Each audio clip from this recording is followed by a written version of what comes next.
You are listening to the Lawyer Stories podcast with host Benny Gold. Lawyer Stories was founded in July 2017 and is an expanding global network of lawyers and law students sharing their personal journeys to the noble profession of the practice of law.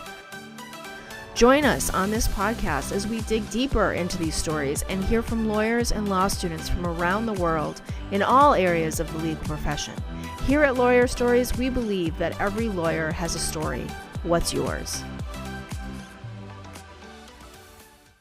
Welcome to the Lawyer Stories podcast with Benny Gold.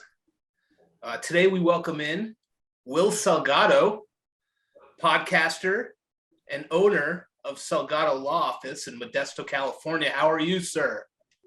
I'm doing great. Thank you for having me here. It's an honor.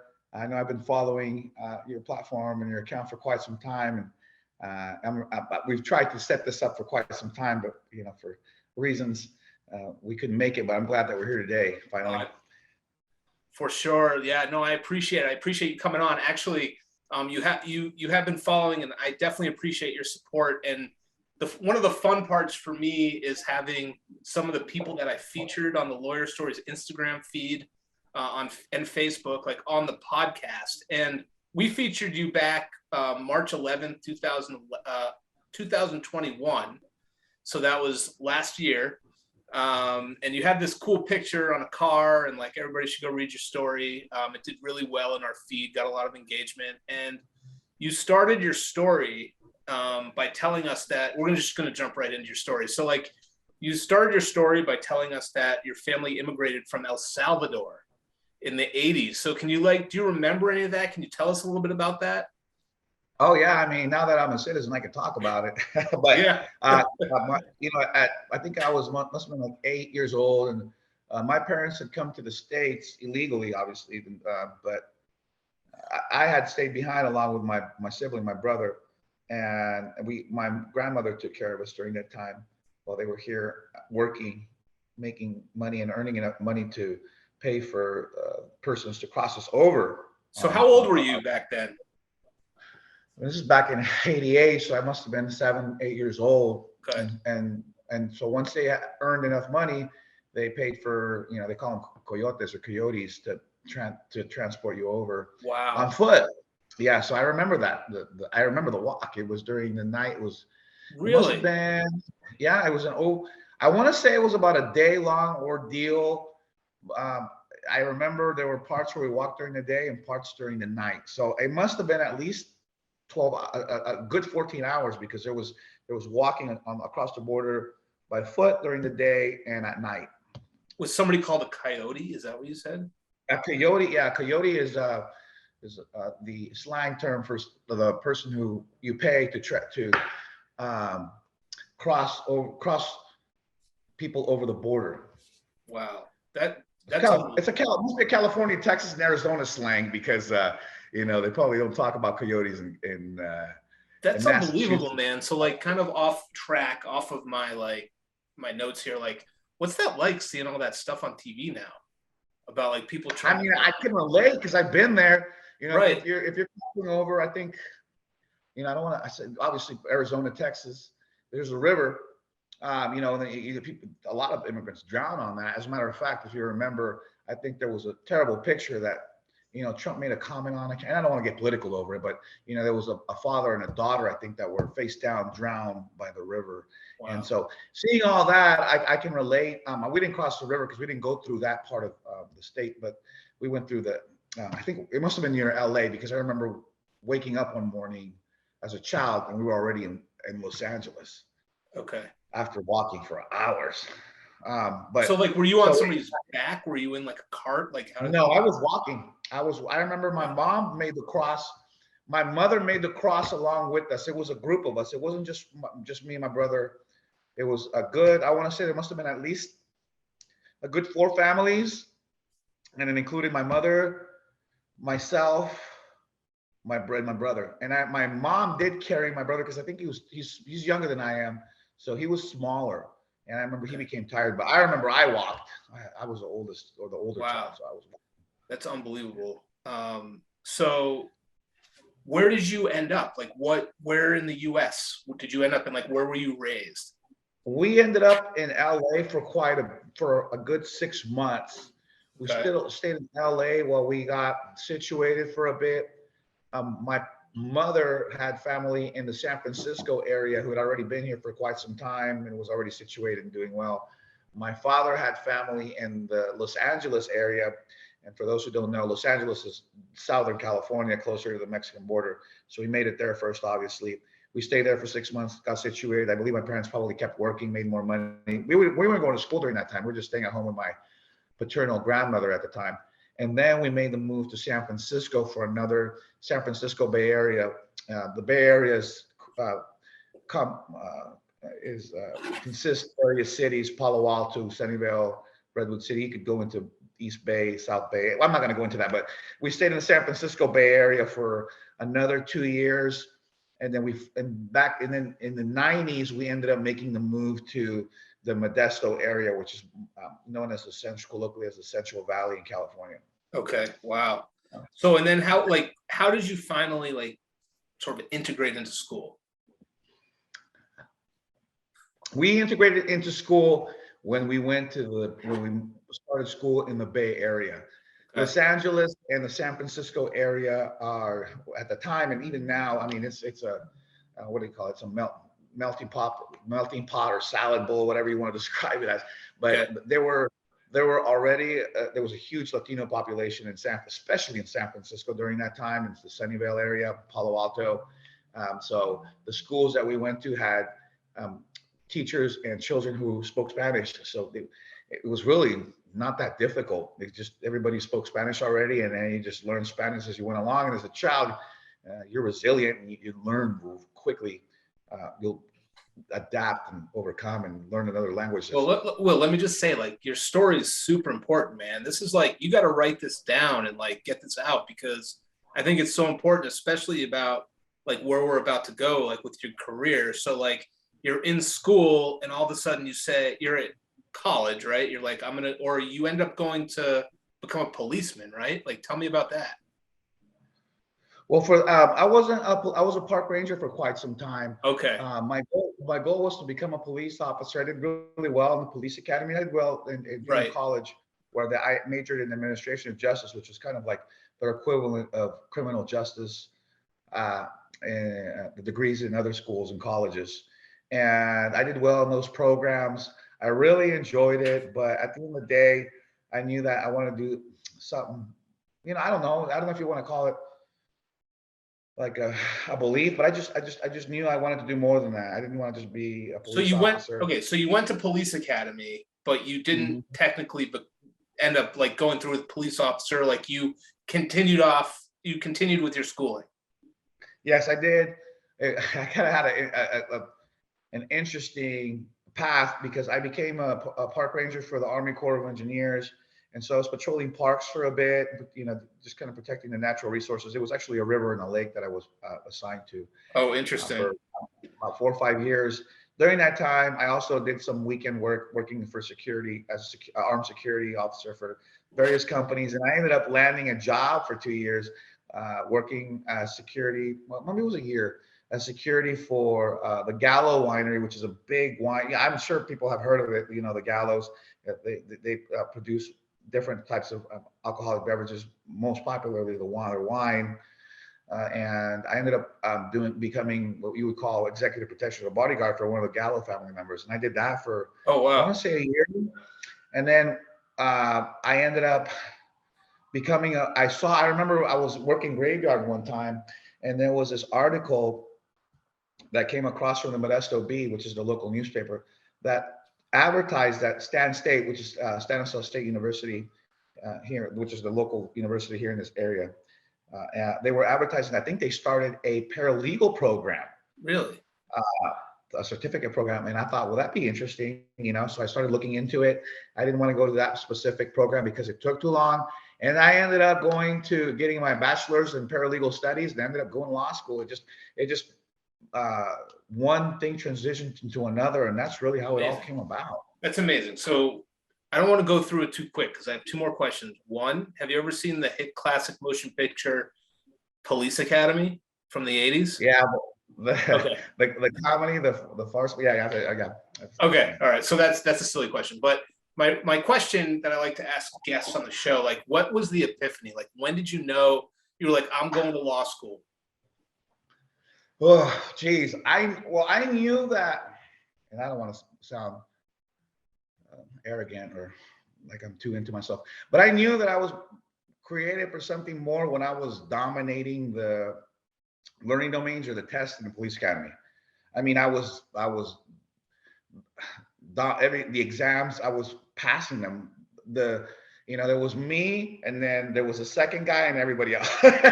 So I kind of knew that. So you were like, I need to continue with school. Like, I don't want to stop Yes. here. Like, I want to keep going. Right. Yeah, I knew that academically, I had a gift or a blessing, whatever you want to call it, because I wasn't a stellar student when I was in high school. I mean, I had a 2.0 GPA, and I was just barely scraping by in high school. I didn't care about school.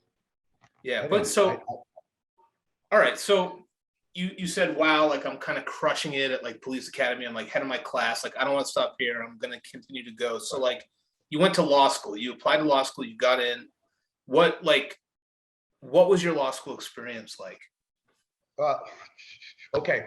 So Humphreys University, I think they call it university. It's university now. They changed their name. It's been 10 years since I've been there, maybe. Okay. I got my bachelor's there. They have a law school program. I believe it's the Lawrence Dravon School of Law. At the time I was married, I think I was 27, 28. I was living in a town 45 minutes away from the school itself, an hour, maybe an hour and 10 with traffic, which there's always traffic. And so I was working in that area too, near the college or the university or the law school at that point. And my wife became pregnant with our daughter. Okay. She's 12, 13 now. And I knew that if I was going to go to law school, it was going to be very difficult to see my kids because I was going to go to work, from work to law school. And it's a part-time law school, so it's a 4-year commitment. You got to be there. You're going to be there, I think, Monday, Wednesday, Friday for 3-4 hours. And that's just attending school. Then you got on top of that, you got to brief your cases and do all the other stuff you have to do. Yeah. Yeah. So I realized that if I wanted to commit to that, I was going to have to sacrifice the family at some point. And so I made the decision that I should look for alternatives, because California, you may or may not know, you probably do know, is one of the few states that allows you to become an attorney, sort of the way that Abraham Lincoln became an attorney, through the study at home method. Okay. There's different ways to become an attorney in California. You could do the chambers method, which a judge, I think, or an attorney trains you to become an attorney, or you could do it by what's called correspondence or /online now, because now it's online. And so I decided to go through what's called Taft Law School out of Santa Ana. And I did that after 4 years exclusively online. I did law school online by myself. Really? That's amazing. Like, what was that experience like? It was lonely, because it was, you have your other colleagues or other students who are going through the program with you. But I mean, you're limited to calling and emailing each other. Back then, I mean, FaceTime, the phones were, I think the iPhone was barely coming out. But you know what? All right, let's stop right there. But so you did it online, but you know what? You passed the bar on the first try. Mm-hmm, yeah. I think that's huge. I mean, I think like that's a lot of law schools look at like the bar pass rate and like what, how it's going to set you up for the bar. And so like you obviously were still excelling. Maybe in high school it wasn't your point, but when you got to like further along, police academy, like you took the bar, you passed it first try, all good, right? You're an attorney. So like, what was your first job like? My first job as an attorney, I was working for a local attorney by the name of Tom Hogan. Great guy, a little temperamental at times, but I didn't want to work for him. I knew that I wanted to work for myself, because by that point during law school, I had already been working as a paralegal. I left the whole park ranger law enforcement. Yep. I still did security here and there. I abandoned the law enforcement security field completely. And I dedicated myself to law, practice of law. And so I became a paralegal. I worked for various firms here and there. And the attorneys I worked for were civil litigators, family law attorneys, and criminal defense attorneys. So And Will, I learned go ahead. as much as I could from them. You learned And as I learned much. How long did you work for people before you started your own firm? 6 years. Okay. And and then what made you decide that you wanted to start your own firm? I just didn't want to work all the hours that these associates worked. So you were working like a lot of hours. Was it a smaller firm? It was smaller firms. I worked for four firms, two big ones, one small one, and a third one that was medium sized. And I saw how these associates were always stressed out for billable hours, meeting their maximums and whatever it is, or their minimums. And I didn't want to be working on weekends. Right. I didn't want to be stressed out about whether I made my hours that month. I'd rather just start my own thing and take the cases I want. That's right. It's no way to live, man. You gotta like what you're doing, right? Yeah. So give us some advice. Like what advice do you have for lawyers who want to start their own firm? I've had the pleasure of meeting lawyers from Los Angeles. I like to go down. I fly down to LA a lot, meet with other lawyers, and I talk to them. And I've met lawyers that they just have confidence in themselves. And the thing is, you want to get out there, start networking. As soon as you want to make that decision, start networking with other attorneys who are willing to become your mentors, someone you can bounce ideas off of or problems, so that you can become a problem solver, because that's what we are. And so, find out what practice area interests you.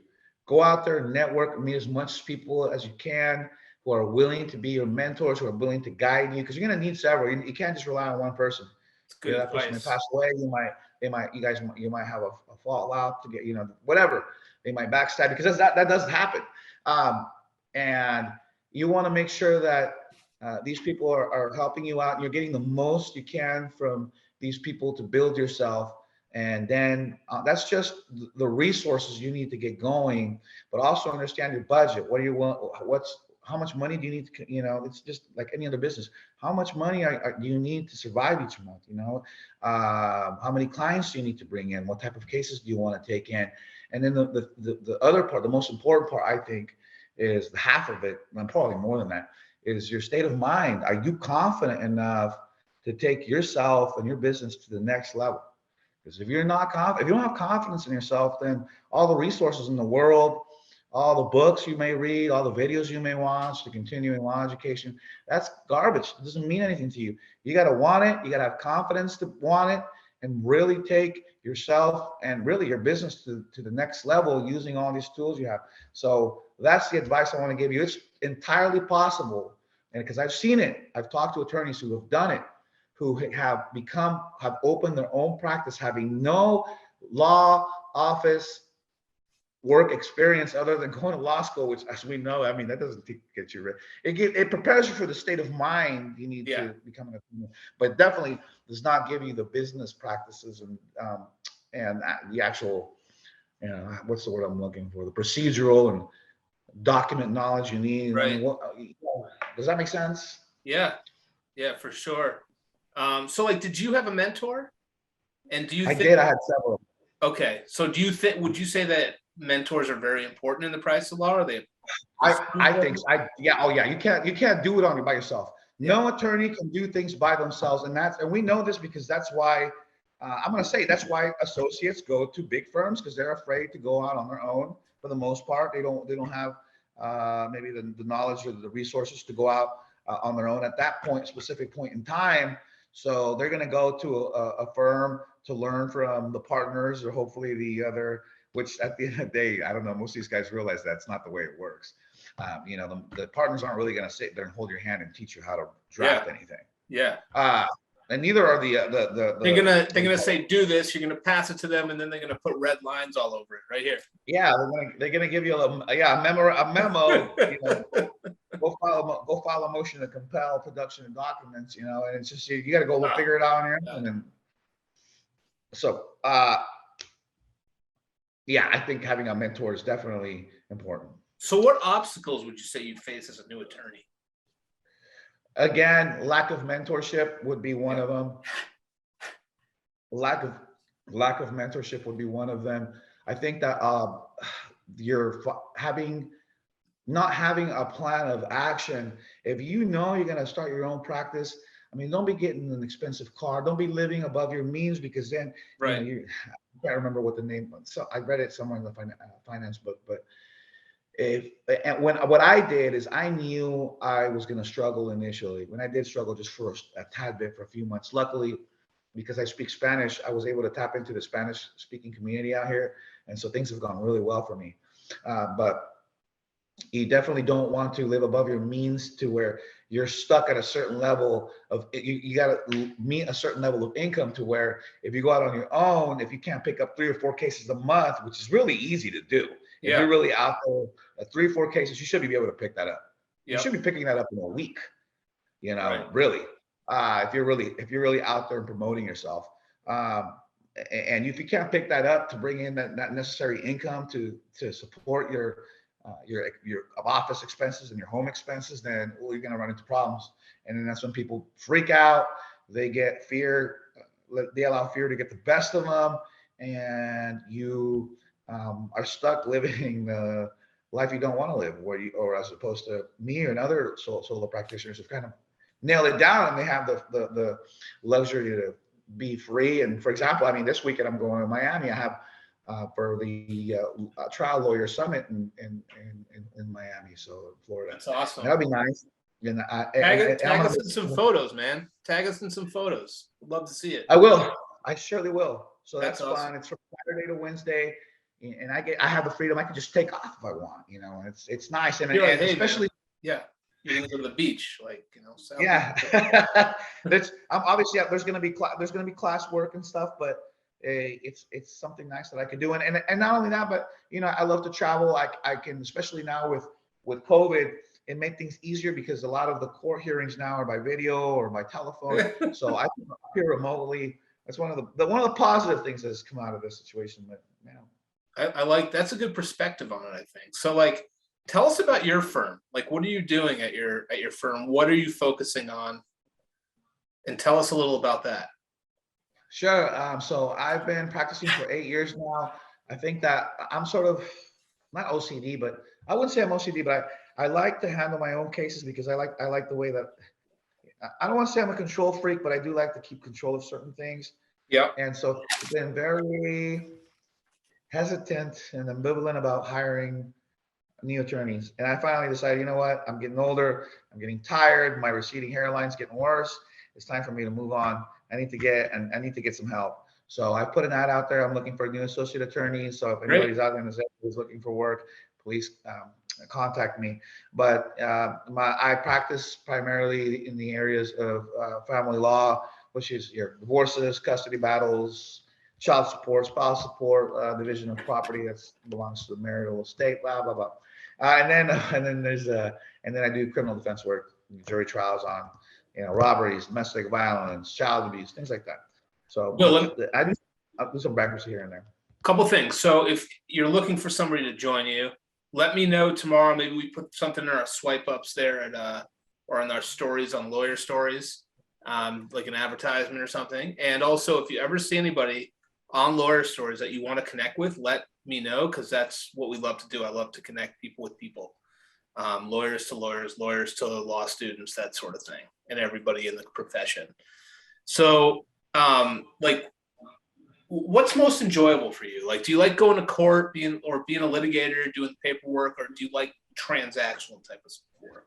Oh, I love going to court. I'm in court every day almost. Court. If I'm not in court, something's gone wrong. Either someone forgot to calendar a hearing date or it's a holiday. And that's happened where it's like, wait a minute, I don't have court on this day. And it's like, oh, well, of course it's a holiday. Oh man, it's Christmas. It's Christmas. Wait a minute, I don't have a hearing today? Yeah. So I love being in court. I don't know. I don't want to say I'm an adrenaline junkie, but I like being there with the clients. I like arguing their cases in front of the judges. For the most part, there's some cases that it's like, I don't want to be here today. But for the most part, I like being there, and I like getting results for good results for clients. That's awesome. So would you say law school is like the same thing as practicing law? Like, tell us. Absolutely not. Absolutely not. Okay. No, not at all. And it's one of those things where when people thought that I was crazy for going online law school, they thought, you're nuts. No one's ever going to hire you. When I knew that, I figured, well, I'm not going to get, my whole goal at the end of the day is I would either end up practicing law under one of the mentors that I already I already discussed it with him. His name is David Grinferia, who's a local attorney here. He still practices. We already discussed about me working underneath him, but I knew that I was going to go off on my own anyways. And so I knew I've had faith in myself, and I have the confidence to propel myself forward, and I have done well so far, even though I'm tired now. But I still have a lot more juice to go. So see, I lost my train of thought. So, the law school, and so, and then you have your brick and mortar law schools where they teach a Socratic method and they think their way is the right way. Well, obviously, I mean, I passed the bar the first time. Some of their people haven't been able to pass the bar ever, and it just goes to show that there's no one right way to become a lawyer. There's different methods that suit different people's styles of learning, personality, etc. So that teaches you just the way. Like again, law school to me it teaches you how to think like a lawyer, and most people don't know what that even means, because unless you've taken the bar exam and you've gone through law school, you don't know what that means. You don't know the critical thinking it takes to think like a lawyer, and that's what separates us and makes us good attorneys. Yeah. As opposed to just being a paralegal. Yeah, anybody can draft up documents. It can be a good writer, but you gotta be able to look at the way that I like to look at it. It's like a kaleidoscope. You got to be able to look at a case in different angles. Okay, how about if I look at it this way? How about if I look at it this way? I love that.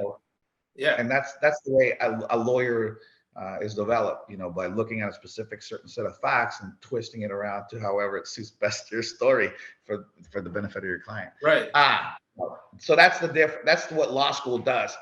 Practice of law incorporates that into it, but of course, obviously, you've got to be able to have people skills, because you're meeting with clients. If you're a hermit, you're not going to be able to bring in clients. If you're talking about your own practice, or even meeting with clients at a corporate firm or firm, you got to be able to meet with clients. You got to have people skills. You got to have good communication skills. You got to be able to navigate the social dynamics of the firm itself. So law school doesn't prepare you for that, and you deal with judges and their, for sure, and their not behaviors, their attitudes, and it's different. For sure. Yeah, no, I get that. So like, Will, like, you have a podcast. Like, do you like having a podcast? I do. I must admit, I haven't fired it up in about a year. Oh, it's been a year. Okay. It's been a year. I know. That's all right. That's all right. I bought, congratulations to me. I bought a building. Wow. To buy a building. Yeah. And so it's two-story building. It's about altogether 1, 2, 3, 4, 5, 6, 7, 8.